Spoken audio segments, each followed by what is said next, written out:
Once upon a time, the Lincoln Continental was known only as an overweight Luxo boat.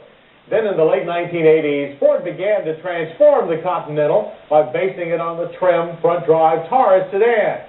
That was an improvement. The Continental still didn't measure up to the likes of an Infiniti or Lexus. But for 1995, there's a new Continental with new styling and new V8 power. Could this be the Continental worth waiting for? Or could it be the Lincoln that auto historians remember? A capable, distinguished machine like those that made the Lincoln name famous in the first place. Actually, it's both, thanks to a combination of new thinking and good old luxury values.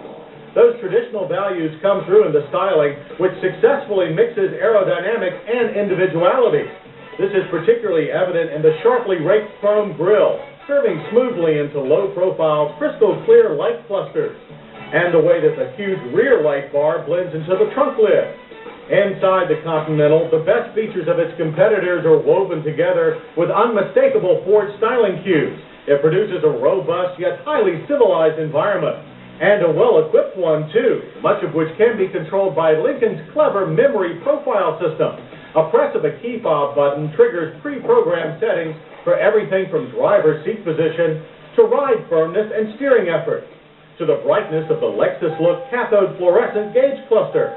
Those leather seats are supported with 6-way power adjustments, and in a nod to traditional Lincoln customers, owners get a choice of buckets or a bench.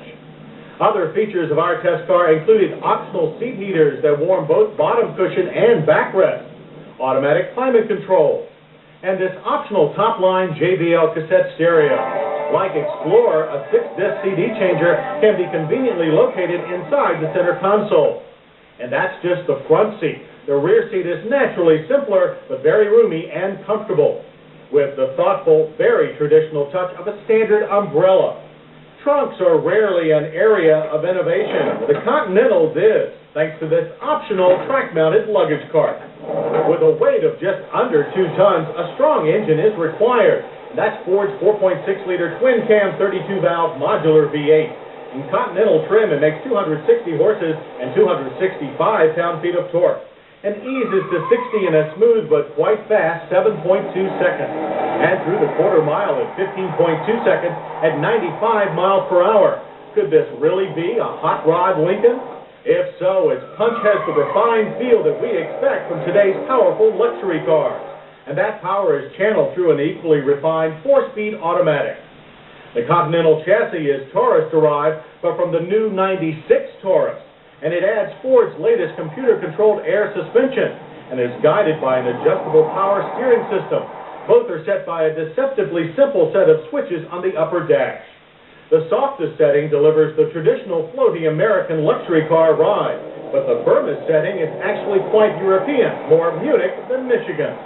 Plow is minimal for such a large front driver, and the firm suspension setting keeps body roll well under control, though there's still some big car nosedive under heavy braking. But with anti-lock equipped discs, both front and rear, the Continental stopped from 60 in a solid and very short 111-foot average distance. And solid describes the high-end value of this latest Lincoln as well. With a base price of $40,750, the Continental is one of the lowest-priced cars in the premium luxury class. Even heavily optioned, our $45,805 final price was below the base price of most import competitors. And that should bring buyers into Lincoln Mercury showrooms for a look. But it's the new Continental's features and performance that will make them take one home. Ford has blended high technology with traditional luxury to produce one of the best cars ever to wear the Lincoln name. The new Continental is indeed the Lincoln that we've been waiting for.